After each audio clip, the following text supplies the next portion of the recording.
大家好，整好地之后呢，经过一天的曝晒，土壤表面就已经干掉。在整地的时候，有个很重要的提醒啊，土壤别敲得太细碎啊，尽可能让土壤维持颗粒状。团状结构的土壤可以更容易保湿与透气啊。这巢内在台风天之前就已经移入青花笋与高丽菜。会赶在台风前移入的原因呢？影片中再找机会说明啊。由于要种植的秋冬作物不是叶菜类，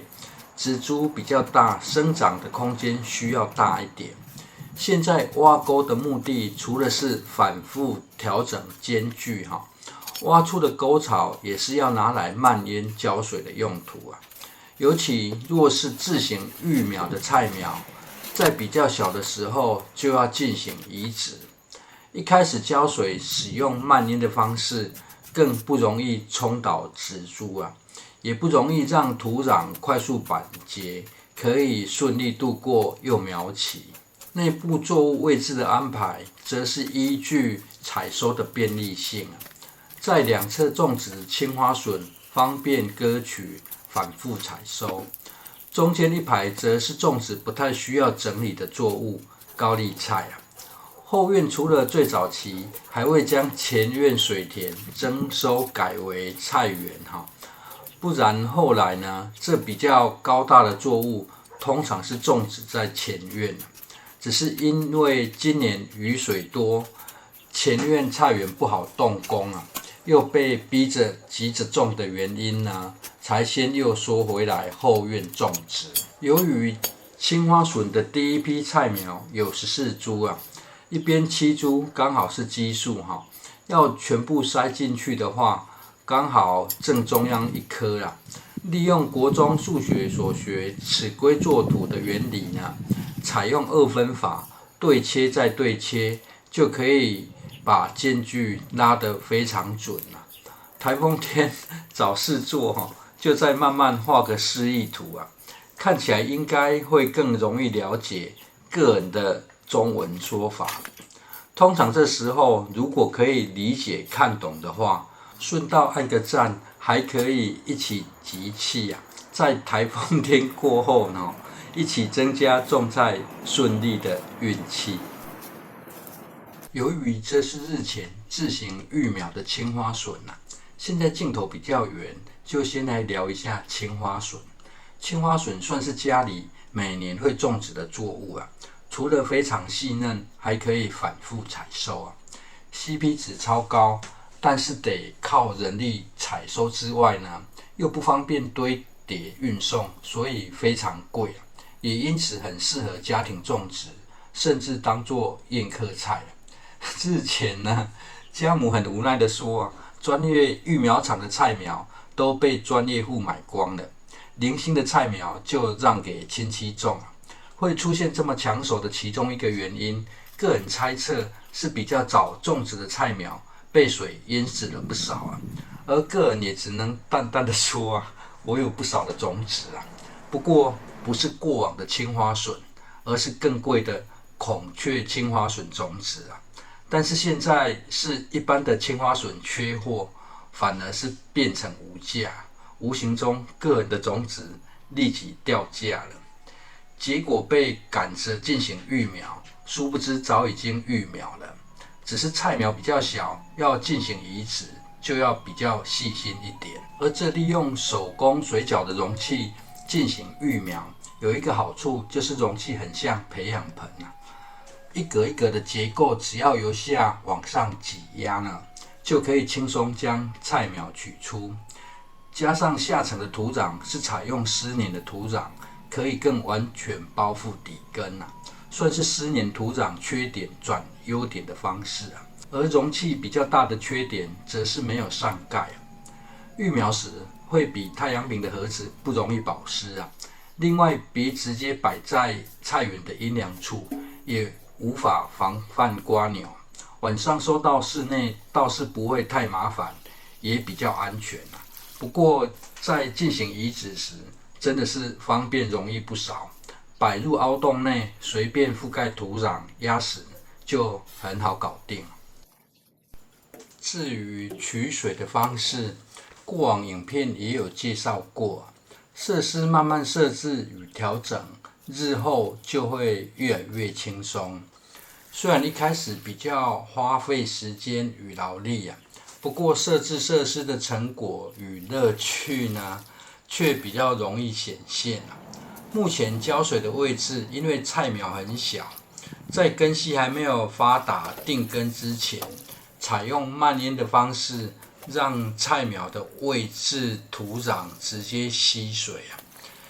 因此浇水只浇在沟槽处与瓦片围出的壁面顺道利用浇水的机会对沟槽的深度进行调整。而这样的方式浇水呢，有一些好处日后就算长草，也主要是在沟槽里。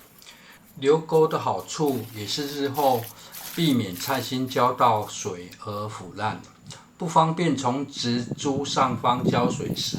可以改用水管直接灌到沟槽里。有沟槽设置，土壤也就比较不怕强水冲刷。而种植十字花科类的作物，如果不想要频繁的喷药来防止叶菜蛾，盖上网子是很必要的措施虽然说气候的因素目前叶菜蛾还不多但是一让叶菜蛾靠近，幼虫繁殖的速度非常快，不盖上防虫网，大概就是每天抓都抓不完。另外，叶菜蛾对于十字花科类发出的菜味非常敏感，盖上网之后，就会发现叶菜蛾无所不用其极的沿着网子飞不断的找看看有没有缝隙可以钻进去，因此网子得尽可能的盖好现在覆盖双层的目的，只是因为要顺道测试网子的长度要剪裁成2段，另一槽种植结头菜时可以使用。另外，由于这是在台风来临前的设置也是有防风防雨的效果。而台风被护国神山地形摧毁的有点诡异台风来临的时候，几乎连雨都没有下，不用再松土的再定一槽，又种上结头菜十字花科类种植的方式与间距都差不多种植过程也就省略掉没有拍摄。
唯一不同的是，右侧这槽呢，在上一部影片有先将两侧的瓦片拉高因此支撑的方式有些不同。若是有比较长的竹棍，就可以仿照影片的做法，不然在内部横摆出铁丝或钢丝也是一种办法。拉高侧边支撑的瓦片，只是要应对日温不断的上升这在夏天时就可以改用密度比较高的黑网来降温，还可以当作种植蔬菜的矮型网室使用啊。这样空间调整后，环境简化了不少。后院种植环境简化的进度呢，还在进行中啊。至于前院的状况，